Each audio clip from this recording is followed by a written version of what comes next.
You ever notice how people chase happiness like it's a prize hidden at the end of some cosmic scavenger hunt? One day, they say. One day when they have more money, when they look a certain way, when someone finally chooses them. When life magically arranges itself like a neat little puzzle. Oh, they wait and wait and wait. As if joy is some grand event, instead of a spark sitting right under their nose. They look for fireworks, while ignoring the matchstick in their hand. They're convinced happiness arrives with applause and spotlight, when really it shows up quietly, disguised as peace. Clarity, a heartbeat realizing it's still alive. Ah, happiness. Such a charming little word, isn't it? Almost innocent. Almost childish. People carry it around like a balloon on a string, praying the wind doesn't get too rough.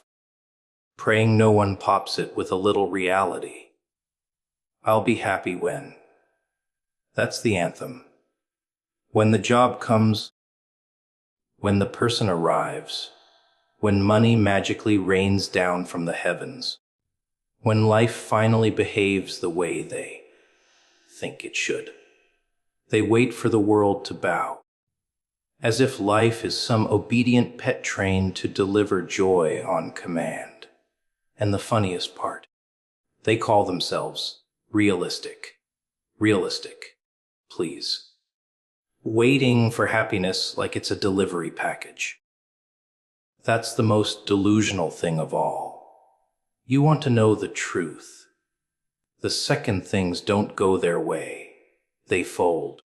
The tiniest inconvenience and poof, happiness vanishes like smoke from a candle blown out too fast. That's because they never owned it. They rented it from circumstances. They borrowed it from approval, opinions, attention.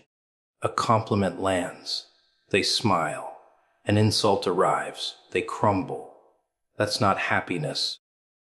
That's dependency disguised as hope.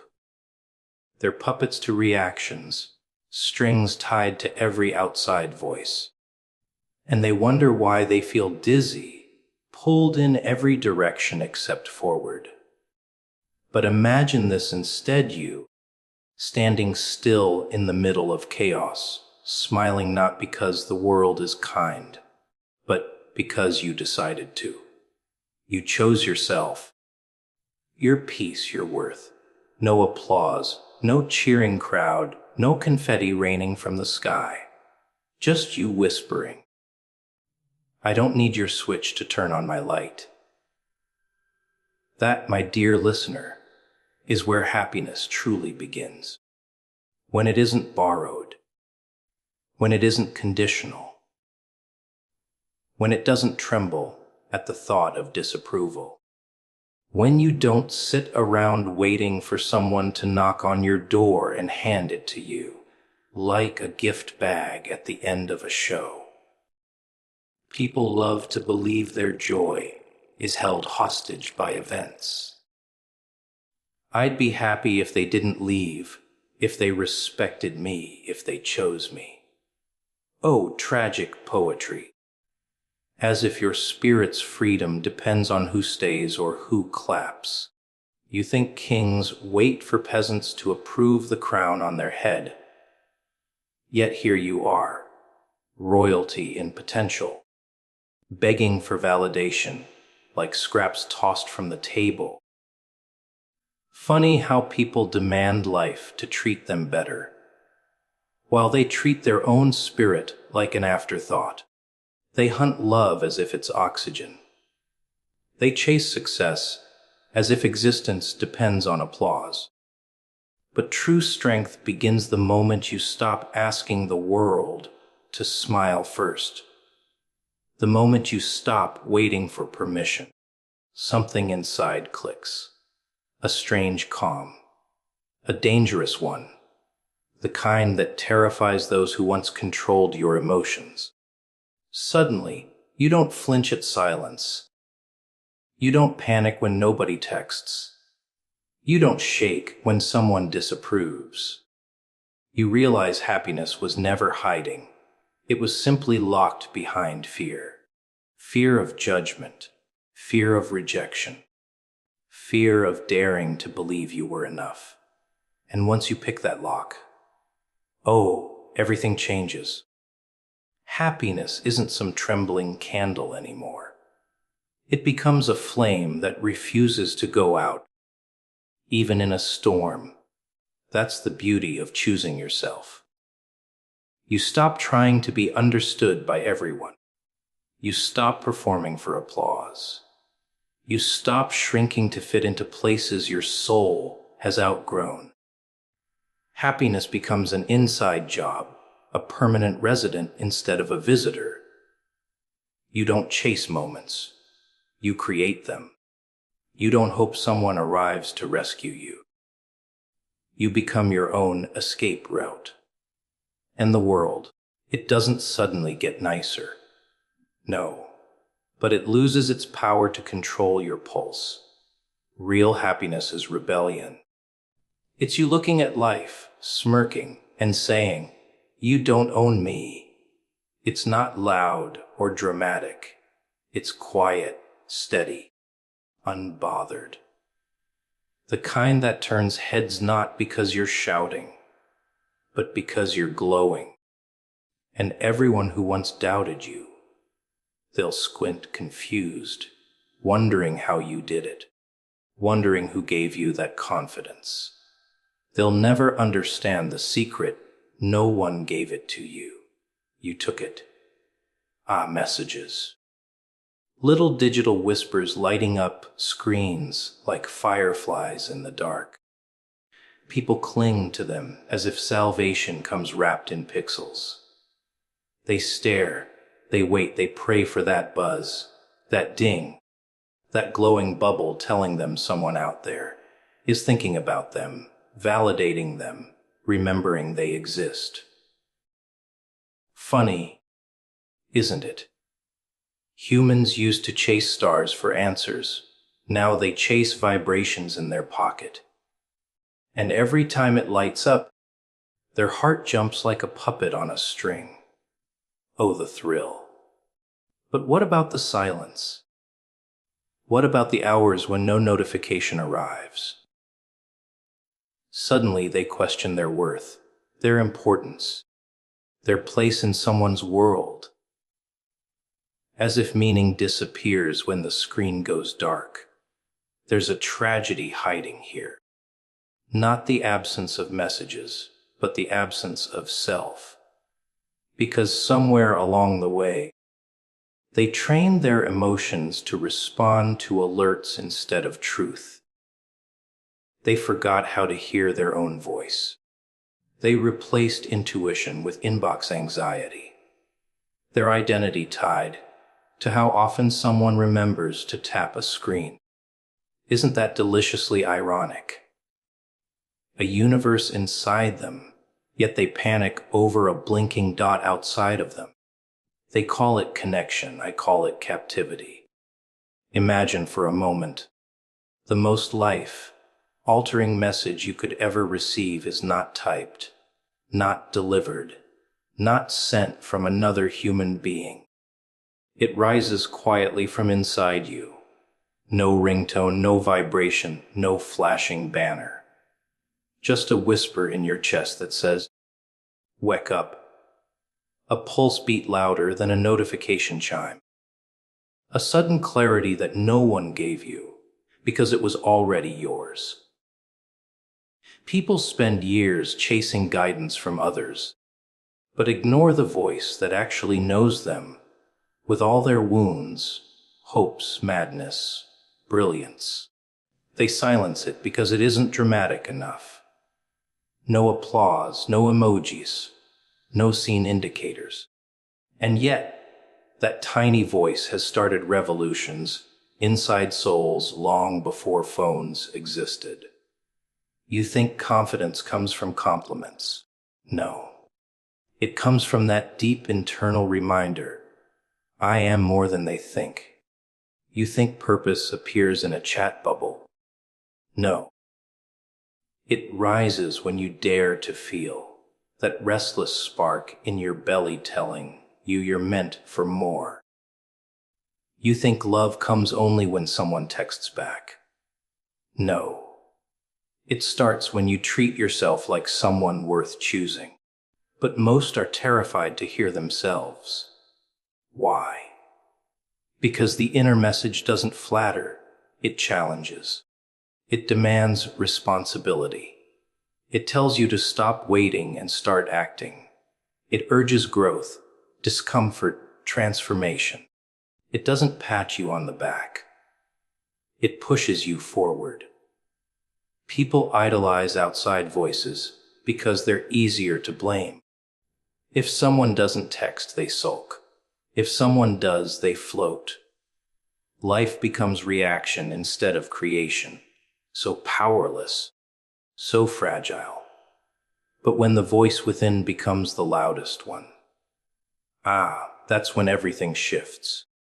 You stop checking your phone like a starving soul begging for crumbs. You move differently. You trust yourself. You walk with that quiet certainty that confuses everyone around you. They'll wonder who hyped you up, who gave you permission to rise, who whispered confidence into your bones, and the truth. No one. You did. The inner message is raw, sometimes unsettling. It might say, leave, begin, stand up, stop pretending. This is not your final chapter, or the most dangerous message of all. You deserve better. That one breaks cages. That one rewrites destinies. But you only hear it when you stop drowning in noise and start listening to your own pulse.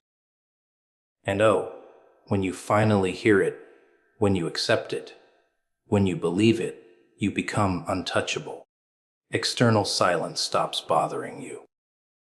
External applause stops manipulating you. You walk like someone who answers to a higher frequency. Your own. The world can ignore you. Phones can stay still. Notifications can remain quiet as a graveyard at midnight. And yet you won't feel abandoned. Because you no longer wait to be chosen by someone else. You choose yourself again and again. And that, my friend, is the most powerful message you will ever receive. Not through a screen. Not from a voice trying to lure your emotions.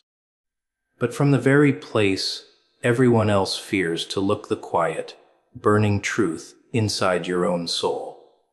They always say, when someone finally chooses me, then I'll shine. Cute, isn't it? People sitting around like unopened gifts, waiting for somebody else to decide their worth unwrapping. As if the world hands out significance like candy, as if some grand judge will step up, tap them on the head and say, you. Yes, you. Now you're allowed to feel valuable. So they keep waiting. For love to validate them, for success to announce them, for applause to convince them they matter. Oh, what a fragile little way to live. Like glass dressed as confidence, ready to shatter at the slightest inconvenience. Choosing yourself, now that is the real madness. Not the loud kind, but the dangerous kind. The kind that doesn't ask for permission. The kind that doesn't tremble at rejection or crave approval like oxygen. The kind that wakes up, looks in the mirror, and says, I belong here even if you don't clap. But most people don't dare to taste that power. They'd rather starve than feed themselves with their own worth. They wait for someone to bring them a plate of validation, instead of realizing they could cook their own feast. They think someone else must sign their permission slip to become extraordinary. But choosing yourself, oh, it changes things. It stops being a fairy tale and becomes a declaration, a quiet rebellion. Like stepping into a room full of doubters and breathing anyway. Like building dreams without asking if they look realistic enough. Like being the only believer in a world trained to doubt. When you choose yourself, you stop auditioning. You stop shrinking to fit small expectations. You stop pretending humility means hiding your fire. You don't hide anymore. You rise. And yes, it feels strange at first, almost uncomfortable, like wearing clothes that feel too bold, too loud, too. Who do you think you are? But you keep wearing them. Eventually, the discomfort becomes your second skin. Confidence stops feeling like a costume and starts feeling like your natural state. You don't need someone to clap before you move. You don't wait for recognition to begin. You don't need a spotlight to feel seen. You become your own validation machine, manufacturing belief in yourself in a world that thrives on doubt. Of course, some won't like it. People feel threatened when someone refuses to bow to insecurity.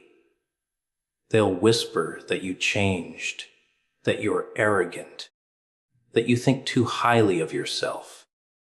They'll say confidence is dangerous, and they're right. It is. Dangerous to their comfort, their expectations, their delicate little belief that everyone should live quiet and small. They want you predictable. They want you waiting. Because the moment you choose yourself, you become unpredictable, uncontrollable. You stop being ruled by scarcity and start breathing possibility. And that frightens those who built prisons for their own potential. But let them talk. Let them choke on their doubt while you inhale your becoming. Because every great transformation begins with a person who refused to wait for someone else's approval. Every legend starts with someone who whispered, "I choose me," even when the world offered silence. This isn't arrogance. Arrogance is needing others to see your worth. True confidence is knowing it even when nobody does. And here's the twist. Once you choose yourself, the world begins to shift. Doors appear where walls once stood. Opportunities crawl toward you like moths to flame. People who never noticed you before suddenly squint, shocked by the glow. But by then, it's not about them anymore. Their attention is just background noise. A bonus, not the goal. Because you already found the treasure they couldn't give you. Your own approval. No crown is heavier than the one you place on your own head. No throne is stronger than the one you build for yourself. And no force is more terrifying or more liberating than realizing you never needed anyone else to choose you before you stepped into your power. You were always the one. The key was always in your hands. The invitation was always waiting for your signature. You just had to stop waiting for someone else to hand you the pen. The one nobody likes to hear. Pain isn't punishment, it's preparation. Funny, isn't it? How everyone wants the glory without the scars, the victory without the bruises, the blessing without the breaking.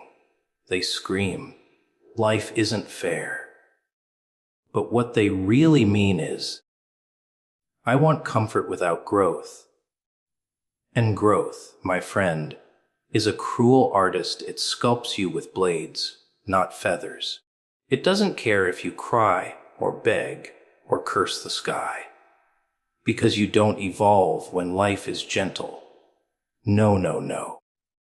You transform when life throws you to the floor and whispers, "Let's see what you're made of." Fave, you ever noticed how people love to talk about destiny? Like it's a beautifully wrapped gift waiting at their doorstep. But destiny isn't wrapped in silk. It's wrapped in struggle, exhaustion, confusion, doubt. You don't receive destiny. You survive it. You crawl toward it with bleeding hands. You don't get chosen for greatness until life first chooses to break you apart, piece by agonizing piece. And while you're lying there shattered, everyone thinks it's punishment, but it's actually divine training. You see, wounds are not proof of weakness. They're proof of participation. You can't win a war without a scar. You can't carry purpose with soft hands. Every champion was a soldier long before they were a king. Every blessing first demands blood, sweat, and a little bit of madness. You know who gives up? The ones who mistake discomfort for rejection. The moment life tightens the pressure, they run. Not realizing pressure is the handshake of potential. Diamonds aren't born from comfort. They're born from being crushed. Seeds don't bloom in sunshine alone. They break open underground in darkness. Funny, isn't it?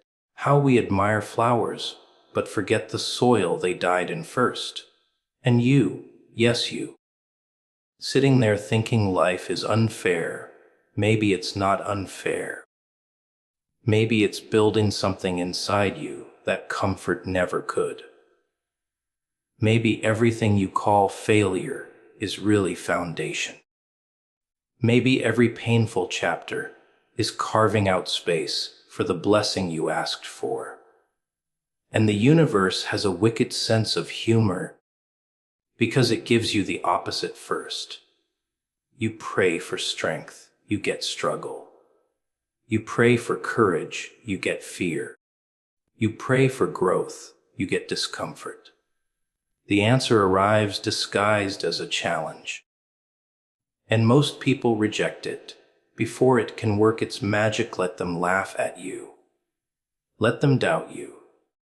Let them say you've lost it, that you're crazy for believing there's purpose in pain. Because people love comfort more than they love transformation. They crave safety more than greatness. They worship easy more than meaningful. But not you. You're not here to be ordinary. Ordinary breaks at pressure. Extraordinary becomes pressure. Ordinary complains about the storm. Extraordinary becomes the storm. Pain is shaping you into someone unshakable, someone untouchable by fear, someone the world will one day call unstoppable, but they won't know what it cost. They never do. They see the glow, not the fire that forged it. They see the crown, not the battle that earned it. They see the smile, not the nights you screamed into pillows. They see the elevation, not the isolation. They admire the strength, but they never recognize the suffering that stitched it into your bones. And oh, the beautiful irony. One day, the same people who questioned you will ask how you did it. And you'll smirk, because how do you explain to someone who quit at discomfort that you grew through torture? How do you tell someone who wants shortcuts that you walked through hell barefoot? Pain isn't punishment. It's the price of greatness. It's the training ground of destiny. You aren't being hurt. You're being hardened. You aren't being abandoned. You're being prepared. Life isn't breaking you, it's sharpening you. So when destiny finally knocks, you won't be fragile, you'll be fire. And fire doesn't fear anything, not even the ones who tried to extinguish it. Your isolation is not a curse, it's construction. Alone, such a dramatic little word, isn't it? People fear it more than failure, more than rejection, more than truth. They cling to noise like children cling to blankets, terrified of silence because silence forces them to meet themselves. Oh, how funny humans are, always surrounded, yet always empty, always talking, yet never understanding, chasing crowds, validation, applause, as if purpose is handed out by committee. But the greatest things in this world, they are born in silence, in solitude, in those lonely hours where the world forgets you exist and all you have left is your breath, your doubt, your stubborn little heartbeat refusing to quit. Have you noticed how everyone disappears when you start changing? When you stop entertaining nonsense, when you stop begging for attention, when you stop needing permission. Suddenly they call you distant, arrogant. You've changed. And yes, you have. Because isolation is where people go when they are no longer willing to be who they were. It's where the old version of you goes to die, so the stronger one can claw its way out. Funny how people love your potential until it actually threatens to show up. They loved the you that stayed small, predictable, available. But the moment you start rising, they vanish like smoke and call it your fault. But maybe they aren't leaving you. Maybe you are simply outgrowing them. Maybe growth requires a little loneliness. Maybe silence is where destiny whispers. You think kings were crowned in crowds. You think prophets found purpose at parties. No, they were forged in deserts, prisons, caves, heartbreak. History doesn't honor those who blended in. It worships those who walked alone long enough to become someone worth following. Solitude is not punishment. It's a sacred appointment. A private meeting between you and your future. You think you're being forgotten, abandoned, ignored, but really you're being carved out, refined, separated not for shame, but for shaping. Because the path to greatness is too narrow for company. Not everyone can go where you're going. Not everyone deserves access to the person you're becoming. And life is quiet when it prepares you. Painfully quiet. Uncomfortably quiet, they say. Don't isolate yourself. It's unhealthy. But what they really mean is, don't grow faster than me. Society fears the lone wolf because the lone wolf stops waiting for permission. Isolation is your evolution chamber, where you learn who you are without applause, where you sharpen your thoughts, confront your demons, clean out the voices that lied to you your entire life, where you discover the terrifying, liberating truth. You don't need saving. You need discipline. You need silence. You need time alone with your hunger, your dream, your madness, and a little bit of divine whisper saying, keep going. The world isn't ready for you yet. And oh, here's the delicious twist. When you're alone, you learn what others never will. People don't validate destiny, God does. People don't decide when you rise. Purpose does. No audience means no influence over your formation. No noise means no distraction from your direction. Alone, you become dangerous because you stop living for approval and start living for truth. You stop performing and start transforming. You stop fearing being misunderstood and start embracing being unbothered. The world calls it isolation, but you will look back one day and call it preparation. You will smile remembering the nights you thought you were abandoned, not realizing you were being upgraded. You will laugh at how desperately you wanted company, not knowing that solitude was sculpting an unbreakable, undeniable version of you. They won't understand you now. They're not supposed to. You don't fit where you used to fit. You don't crave what you used to crave. You don't break where you used to break. This silence is not empty. It is full of becoming. This loneliness is not loss. It is leveling up. One day they will say, "You changed," and you will simply think, "No, I finally met myself." And I didn't need a crowd to introduce me to who I was meant to be when things fall apart. They are secretly falling into place. Funny, isn't it? How life loves to play this little trick, breaking you right before it builds you, tearing down every little comfort you cling to, flipping your world upside down like it's shaking dust off an old rug. And you panic, of course, because humans hate losing control. You scream, "Why me?"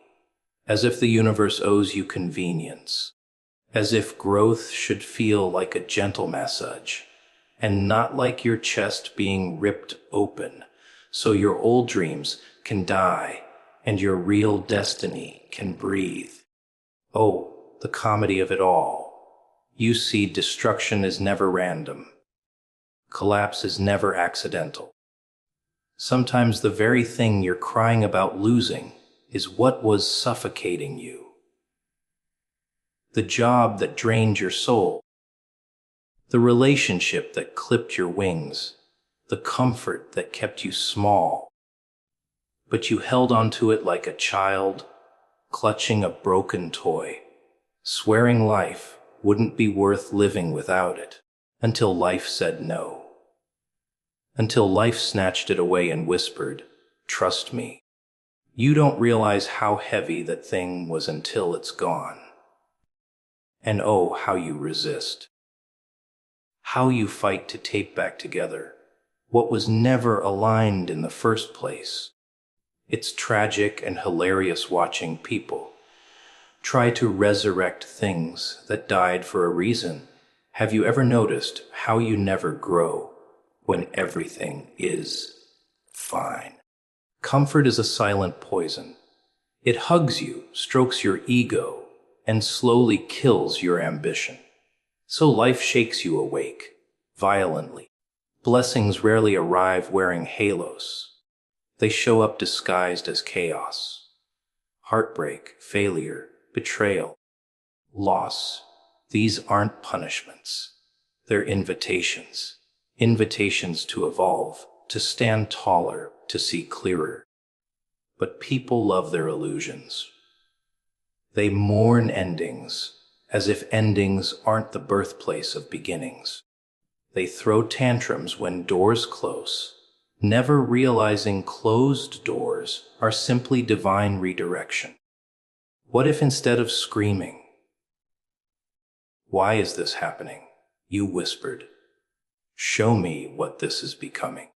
Patterns break before people do. Identities crumble before destiny rises. You don't get a new life if you refuse to let the old one die. The universe doesn't bulldoze your comfort zone to hurt you.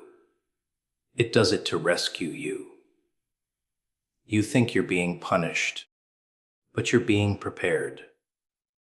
You think you're losing everything, but you're losing only what couldn't walk with you into your future.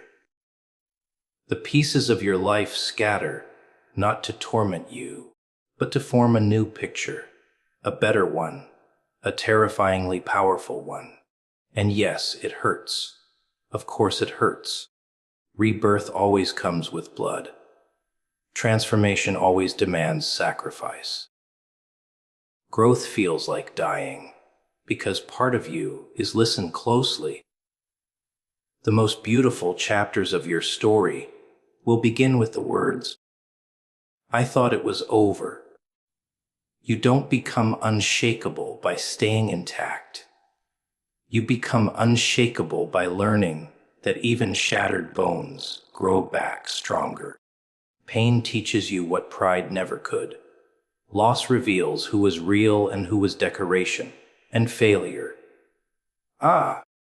Failure is the most misunderstood hero of them all. It drags you into the abyss only to hand you the tools you'll need to climb the mountain later.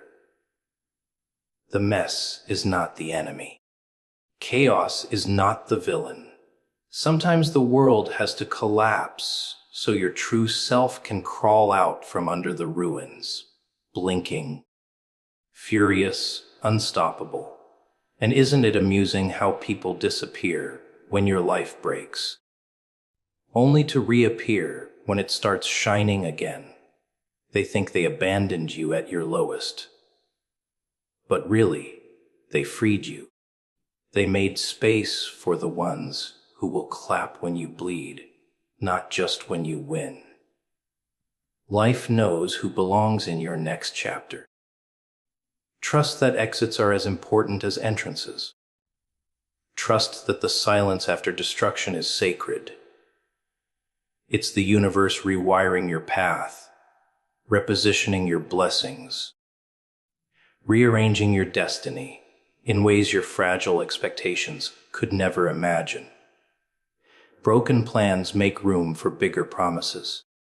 Shattered paths reveal unseen roads. What a delightful little twist, so laugh. Yes, laugh.